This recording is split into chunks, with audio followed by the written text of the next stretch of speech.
Disclaimer: the following is a true crime-style dramatization of pre-existing fictional media. The rights to said media belong to their respective rights holders, and any resemblance to persons living or dead not stated in the original media is merely coincidental, and honestly, would be pretty wild. I had a dog, she was my friend, but she got old and died. Now I'm alone again. Hey, sweetie, I got something that's gonna make you feel better. Perpetual pets are a dream come true, because now you've a friend that lives longer than you do. Perpetual pets are just like real pets, except that when you talk to them, they actually talk back. There's over 6 different pets to collect, each equipped with their own personalities and entirely spontaneous reactions. Careful! That's my boss!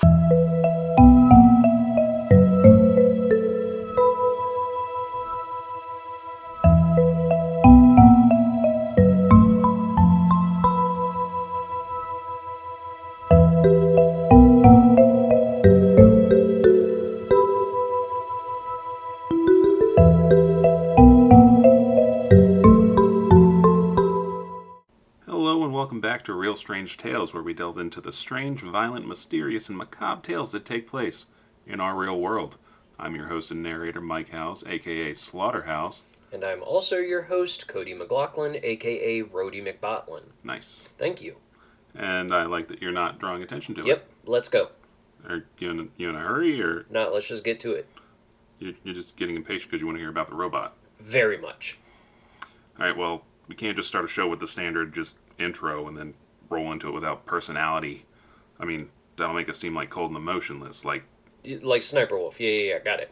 I was going to say Michael Myers, but We aren't topical. talking about that dude today, right? No, it's about the robot. Alright, cool. I think I got bed sores from those episodes, so we hope everyone had a delightfully spooky Halloween. Mike, what did you do?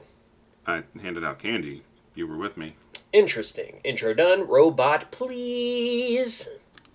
Funki Toys is a Seattle-based toy company, notable for their Perpetual Pets toys, designed for kids as pets who won't die like real pets do. Yo, I got one of those for my niece. Yeah? She like it? Yeah? Why'd you hesitate? No reason. Alright, I'll get back to the, Okay, so I tested it out. I did grow attached, and I did not give it to my niece. I ended up just buying her tube socks. do they make tube socks in kid sizes? They do not. Their chief roboticist was a young woman named Gemma, who worked closely in a shared lab with her colleagues Tessa and Cole, all of whose last names have been redacted at the request of Funki Toys. Wow. So a company can just build a Terminator and then say, hey, journalists, keep our names out your mouth. Yeah, it's unfortunate, but these companies could buy us, sell us, buy us back at double the price, and skin us to make coats for their mistresses, so Bet you I can Google it. don't. Jema. It's with a G and two, just also stop. Found her. Her last name is... The CEO and face of the company, David Lynn, assigned them to work on a cheaper variant of the Perpetual Pets line to compete with the ever-growing collection of cheaper-priced rip-offs. Wait, is the Perpetual Pet the killer robot? No. Okay, cool. I was going to say, I didn't feel bad for not feeding it anymore. But now I unfortunately am back to feeling bad about it. Well, do you want to take a break to go feed it? It's all the way upstairs. But Lynn discovered that Gemma had been working on a secret project with Tess and Cole in her lab, a Model 3 generative android, casually known as M3GAN. What's the N word? What? Model is M. I'm assuming we're pretending the 3 sounds like an E, which, best case scenario, like only 40% of 3s sound like E. G is for generative. A is for android. What's the N word? Could you just, phrase your question differently, man? Oh, yeah. So, but, what does it stand for? The N. The letter N. What does that stand for? It's the N in Android. Oh. That kind of sucks. That's irritating. Just call your killer robot Mega. That's cool as hell. They weren't designing a killer robot. I mean, they weren't designing a killer robot on purpose. M3GAN was designed to resemble a child and use AI to learn to interact with and entertain the children. Upon discovering this project, David Lynn told them to shut it down, and continue their perpetual pets project. I have noticed that this guy works for the company, but I know his last name. Yeah, he was the CEO, so he was always publicly representing them, so, his name and face were already out there. Ooh, that's gotta suck for him. Your employees make a killer robot behind your back, and then you're the only one in the company that gets pelted with tomatoes. Pelted with tomatoes? Yeah, I mean, I don't know what happens to disgraced CEOs, dude. They get $1 billion to go away, then start tweeting about how Disney is too woke now when they get bored. Oh shit. Well, I guess things worked out for him. You'd think, but more on that later. While the mounting pressures at work were a lot to deal with, Gemma soon got more on her plate as she received a phone call notifying her that her sister and her family had been in a car accident, leaving their 9-year-old daughter Katie James, the only survivor. Holy shit. That's awful, but once again, I hear this child's last name. She was not an employee. But you would think they would... Corporations are not people. Yeah. Gemma brought Katie home, which was tough on the both of them. Katie had to deal with the pressures at work, the sudden loss of her sister, and becoming a single caregiver to a young child with no previous experience. Katie was despondent, given the change in lifestyle and location, as well as the trauma of not only losing her parents, but having front row seats to their demise. I'm sad. Robot? Katie did, however, begin to liven up and take an interest in Gemma's robotics work when venturing into her home office and workshop, where she met Bruce, a college project of Gemma's. I'm picturing a Frankenstein. Bruce is not a Frankenstein. It's never a Frankenstein. Bruce was a large motion-imitating robot controlled by a pair of high-tech gloves that piqued Katie's interest and gave Gemma an idea on how to revive the M3GAN project. With much work and many upgrades to her body and inner workings, M3GAN was complete. A fully autonomous humanoid robot with a nearly indestructible titanium core, an A17 bionic fusion chip, and 6 skin pigment options, complete with hair, a dress, stockings, and a lifelike face. She resembled a young girl around Katie's age. Lifelike? That's kind of Uncanny Valley-ish. I mean, it's more lifelike than a Barbie, right? What? No. That new one looks just like Margot Robbie. That was Margot Robbie. No, Mike, like in the movie? Yeah. Margot Robbie played Barbie. They didn't make a Barbie that looked like a one-to-one imitation of Margot Robbie and have that act in the movie. Can you return Amazon packages just as soon as they arrive? Gemma and her team took the risk of bringing in David Lynn to show them that they hadn't ceased work on M3GAN but had vastly improved her. Lynn watched as Katie used her fingerprints to pair with M3GAN, who sprung to life through somewhat robotic movements and a simulated ring to her voice.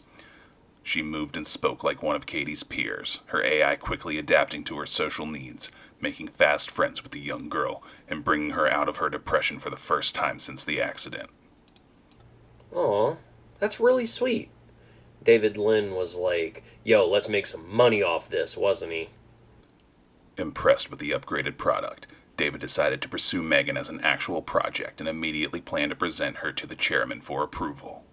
Companies are confusing. What do you mean? So, like, this guy's the CEO, he's in charge, he's the face of the company, but he still has to clear everything with some anonymous chairperson? Yeah, I think Lynn is more of what we call a patsy. Someone you can just pin shit on if things go sideways. I'd just not do bad things. Gemma installed a charger in a seat by Katie's window and brought M3GAN home so that the two could continue to bond. M3GAN helped Katie with reminders about chores and social etiquette, providing a friendly ear, and reading bedtime stories in altering voices. You've never done that for me. Remind you to flush the toilet? No, but it might help Sarah be mad at me less often. Okay. But I want you to read me a bedtime story using all of your different voices. When would we even have the chance to do that? Right now. Read me one like Tracy Morgan. The puppy popped his puppy paws out of his puppy house. Cody? Cody. Oh, no. No, send me back. I was happy for a second. Gemma's colleagues raised concern about M3GAN replacing a child's parental figures instead of assisting them, especially in the vulnerable place Katie was left after her parents' death. To their surprise, M3GAN had been listening. She asked how Katie's parents died, then internally searched the internet for an article about their accident, then realized she didn't have any protocols relating to discussing death with children, so she began looking up blunt definitions of the word and scientific analysis of the concept. She then asked if she would die one day. Gemma had to override her and shut her down. Not to, bring up Barbie again, but... No, that was not a doll either. You can't buy a life like Ryan Gosling. No, I was gonna... Or Simu Liu. Okay, that one is upsetting. No, I was gonna say this is similar to that in that she's a doll who begins to question death. Alright, true. Any further insight into that parallel? Is Will Ferrell in this? No. Is there a robot Will Ferrell? No. Is this going to become another rabbit hole movie for you, like the Lindsay Lohan one I'm not going to name? Ooh, we talking about Herbie Fully Loaded? Back at home, Katie was playing in the yard when M3GAN went to retrieve a toy that had landed on their neighbor Celia Dungy's property. She was attacked by Celia's dog Dewey. While Katie attempted to free her, Dewey bit her arm. Police said there was nothing they could do as they were on Celia's side of the property. She's a toy. Dogs love tearing up toys. He bit the kid, too. Yeah, but M3GAN sounds more expensive. The next morning, Celia roamed the streets, shouting the name of her lost dog. M3GAN tended to Katie's wounds as Gemma attempted to get her prepared for their presentation to the chairman. Tended to the wound? Yeah, she had access to the internet and knew how to process that into actual medical advice. That sounds like a way better implementation of this than getting traumatized kids to depend on them emotionally, right? I do not disagree. Like, she could be helping people with dementia or assisting in physical therapy, but she's reading bedtime stories and Googling murder like that kid Knocked Up? Yeah, but I guess since they're a toy company, their focus is on making a toy. Also, I want to just say that it is an extremely lucky thing that she had a niece and not a nephew, because giving him a little robot servant girl would have gotten real weird real quick. She heavily redesigned the robot beforehand, so if she had a nephew, maybe she could have made it a boy. Do you know a boy named M3GAN, Mike?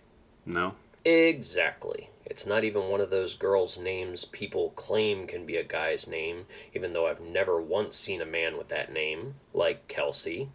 Kelsey Grammer. He's British, that's different. He is not British. What? As the presentation began, with all of the suits in attendance, Katie broke down crying.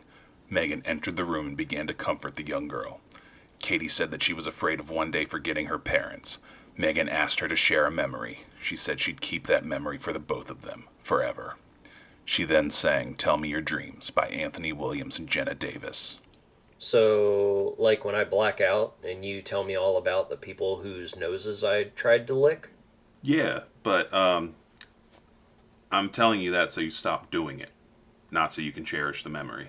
Okay, either way, buddy, I appreciate it.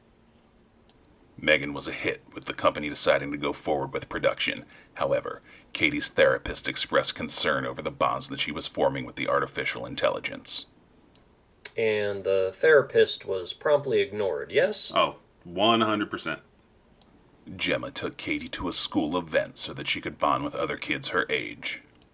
My mom took me to one of those once. Yeah, how'd that work out? So many of those kids got bit, dude. M3GAN was left sitting on the toy table with teddy bears and other dolls. She's the size of a kid, right? Yep. I bet that looked hilarious. Like your 6'6" ass sitting on the bus with all those other kids in 6th grade. I wasn't 6'6" yet in 6th grade. Whatever, you still towered over everyone in 12th grade. Katie was paired with a young troublemaker named Brandon, whose mother requested his last name be redacted. Wait, so Gemma could have just been like, hey, nobody use Katie's name. I'm not sure, man. Brandon took M3GAN and ran off into the woods as Katie shouted for Gemma's help. M3GAN was found on a hill leading to a nearby road, and on that road was the body of Brandon, who had been struck by a truck. If this were shared on Facebook, everyone we went to high school with would say, play stupid games, win stupid prizes. Yeah, that does seem to be their go-to. I don't even know what the hell that means. Girl, same. After being questioned about the incident, Gemma took Katie and Megan home, only to hear another knock at the door, coming from another officer. Her neighbor Celia had contacted police about her suspicions that someone from Gemma's house was responsible for the disappearance of her dog Dewey, particularly telling the cop to pay attention to the little girl that's always staring out the window. And she didn't mean Katie. Yo, they got a ghost? She was talking about Megan. It felt too good to be true when I was saying it. The next morning, police informed Gemma that Celia's body was found in her home, her hand having been nailed down and her face sprayed with powerful garden chemicals. They also notified her that Brandon's demise was now being treated as a murder, as his ear was found a fair distance from where he fell, ripped clean off. His ear? Yes, his ear. Do you think something like really strong picked him up by his ear and swung him around like a shot put until it snapped? I would say probably not, but also, I'm surprised you know what a shot put is. Yeah, I watched an episode of the Olympics. An episode? I like that everyone had their own national sports costumes. Plus, I like how much it annoys everyone that I call them sports costumes. But yeah, other than that, it was boring as hell. Yeah, I can never really get into sports. It's always just the same thing over and over. Word. Now tell me more about people getting stabbed before someone narrowly escapes to tell the tale. Suspicious of these revelations, Gemma decided to check Megan's video recording files that had been uploaded to the cloud after she had returned to her charger. Wait, she just records everything she sees and uploads it online? Yeah, but not like to YouTube, to a private cloud that I'm assuming only Gemma has access to. Oh yeah, she should be real glad she didn't have a nephew. However, as soon as she began to access the files, they began to corrupt and delete themselves. Megan then overrode Gemma's virtual home assistant before appearing before her in the kitchen. Kinda spooky. Kinda spooky.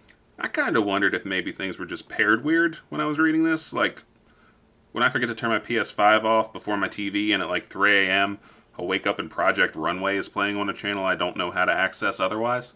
She's a suspect in 2 murders, Mike. I just wanted a chance to drop in a real-life anecdote. Those are my thing. Stick to the creepy voice and calling me when I say weird shit. Alright, fine, damn. But this does remind me when I forget to turn my PS5 off before my TV and I'll wake up at 2 a.m. with some home renovation show playing on a channel I don't know how to access otherwise. That's almost exactly what I said, man. See, it works better when you're calling me out. Gemma commanded Megan to shut down, an order that she defied, so Gemma had to get in close and shut her down manually. Dumpster. You don't think she'd somehow manage to slip out of a dumpster? No, that's where I'm taking my perpetual pet after this is over. You don't think that wouldn't be able to get out of a dumpster? Megan has limbs, Mike. A perpetual pet doesn't have limbs. I'm too small to climb out of a dumpster. That little bitch doesn't stand a chance. Gemma promptly wrapped Megan in plastic and packed her away until the launch presentation, which was extremely upsetting to Katie. She's still trying to sell this damn thing? She is. No wonder she didn't want her name out there. Jeesh. At Funki HQ, Katie met with the therapist that had been monitoring her transition with Gemma. Katie lashed out, demanding to see Megan, and even pulled a pair of scissors on the therapist and slapped Gemma in the face. Damn, girl. I only get like half that mad when someone takes my toys away. Oh, that reminds me. I knocked over that Lego NES you had sitting on the edge of the table when I got here. Cody? Gemma decided to take Katie home while Tess and Cole continued to run diagnostics on the depowered doll. Are they still going to do the presentation without the little girl to interact with? I think that was the plan. And without the lady that made it? I guess so.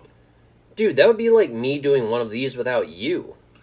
Like if you did one of these without stories or narration or anyone to talk to?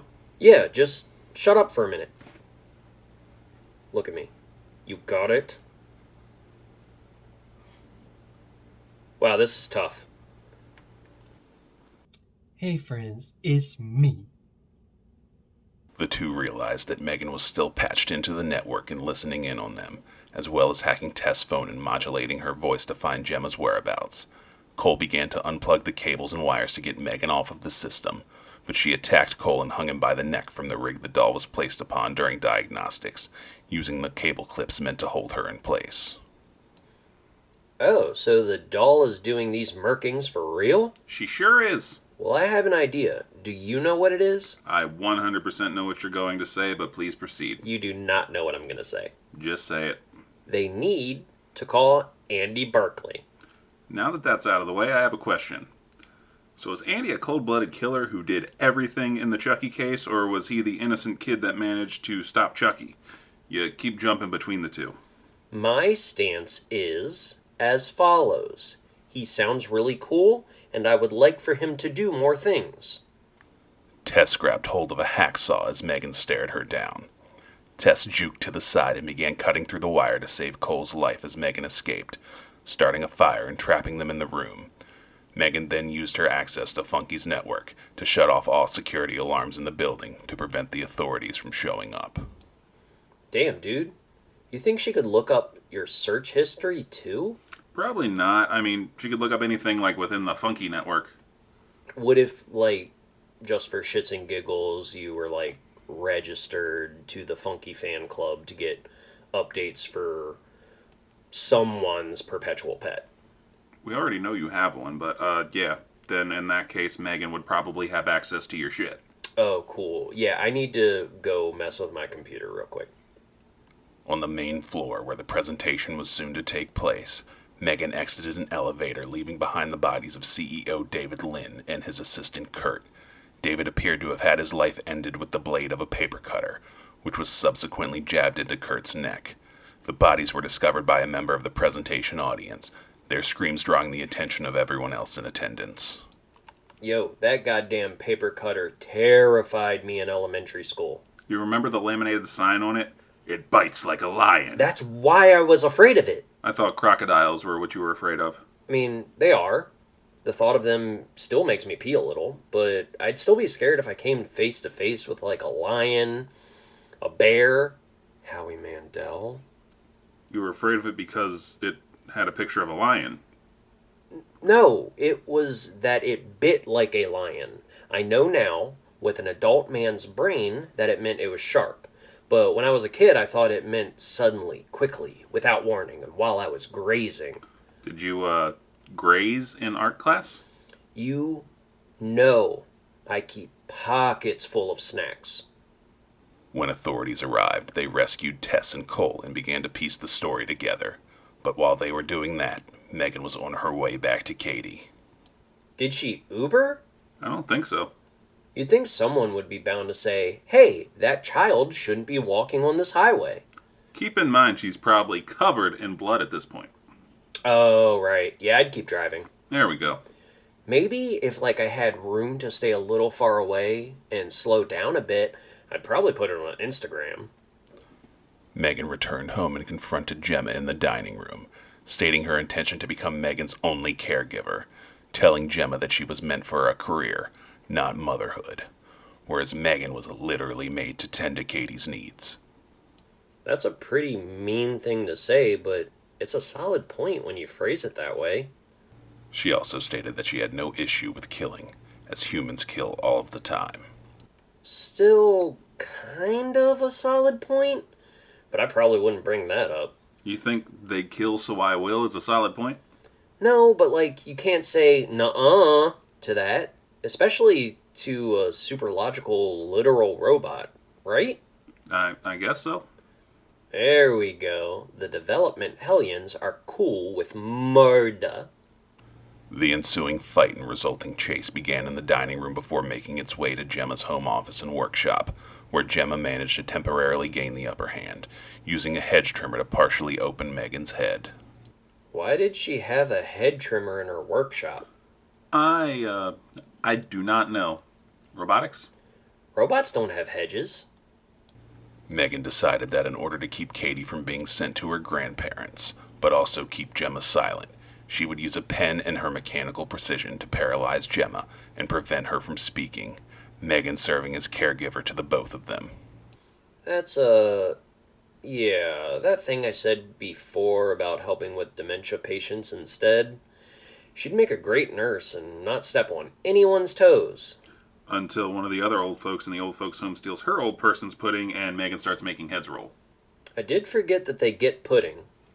Cody had peered into the doorway. M3GAN decided that Cody needed to see this, learn from this, see how much the doll cares for her. She's just letting her know not to fuck around. But Cody had managed to get hold of the gloves that controlled Bruce. What? Don't mess with me, Mike, for real? The young girl activated the motion-imitating robot that stood up and towered over M3GAN. Robot fight! The activated Bruce picked up M3GAN by the neck, slamming her into the ground, then tearing her in half as she attempted to sing a song to appeal to Cody, and throwing both halves across the room. Mike, thank you. I never thought you would tell me a story that's interesting. You mean you never thought I'd tell you a story that's so interesting, right? Sure. Yeah, thank you. The top half of the doll sprung back to life. I get a robot fight and a zombie fight? Mike, you're the best. The Bruce robot was knocked over after stepping upon M3GAN's lower half and fell atop Gemma, as the top half turned her vengeance on Cody, crawling toward her as quickly as she could. But this gave Gemma time to free herself and attack M3GAN, breaking her head open to reveal her internal processors before M3GAN overpowered Gemma. I'd imagine it is crazy embarrassing to explain to strangers that the reason you have a black eye is that a doll that looks like a 9-year-old girl beat your ass. During the struggle, Cody used the opening to grab a screwdriver and jam it through M3GAN's inner workings, putting the doll down once and for all. I love it. Oh my god, I love it. Robots, zombie robots, and stabby kids? What more could you ask for? Buffalo wings? Dude, I was fulfilled until you brought that up. Thanks, Dick. As Gemma and Cody made their way outside, police arrived on the scene. Oh wow, the police showed up after they could have helped? That never happens. This is our final segment where Cody and I discuss details of the case. I got one for you today, Cody. You ready? Clearly, Andy Barkley would win in a fight with Katie James. He's a badass, and he's a grown man. He is going to fuck her up. Katie has done one little stab. That's not what I was going to ask. Oh, what's up? Do you think that this was the end of M3GAN? Taking a screwdriver to the face? Yes. Probably. I don't think hospitals can treat that in humans, much less robots. Not physically. Digitally. I know what you're talking about, but please explain for all of our listeners. So she used her abilities to access Gemma's virtual assistant, the Funki computer, and the cloud that stored all of her video archives. Who's to say she didn't just upload herself into one of those before they stabbed her in the face? I'm not the most technologically gifted person in the world, but no. Well, I guess we'll just have to see. Stop. What? You're going to spring the join us next time when the case of M3GAN's return. And then this stuff is just, dude, it's just too much to remember from episode to episode. I want a fresh start. Oh, well, no. M3GAN has not turned back up, and that's not what we're talking about next time. What are we talking about then? We're still going to have a bit of a technological bent to this one, but next time we're taking a dive into influencer culture. Ooh, I'm going to bring my selfie stick. Okay. You sound a little bit more excited. Thanks for joining us, everyone. Don't forget to show us all of that YouTube stuff. A like, a subscribe would be pretty appreciated if you enjoyed what you heard today. And give us a comment on what you'd like to see next. And remember, Keep it real. and keep it strange.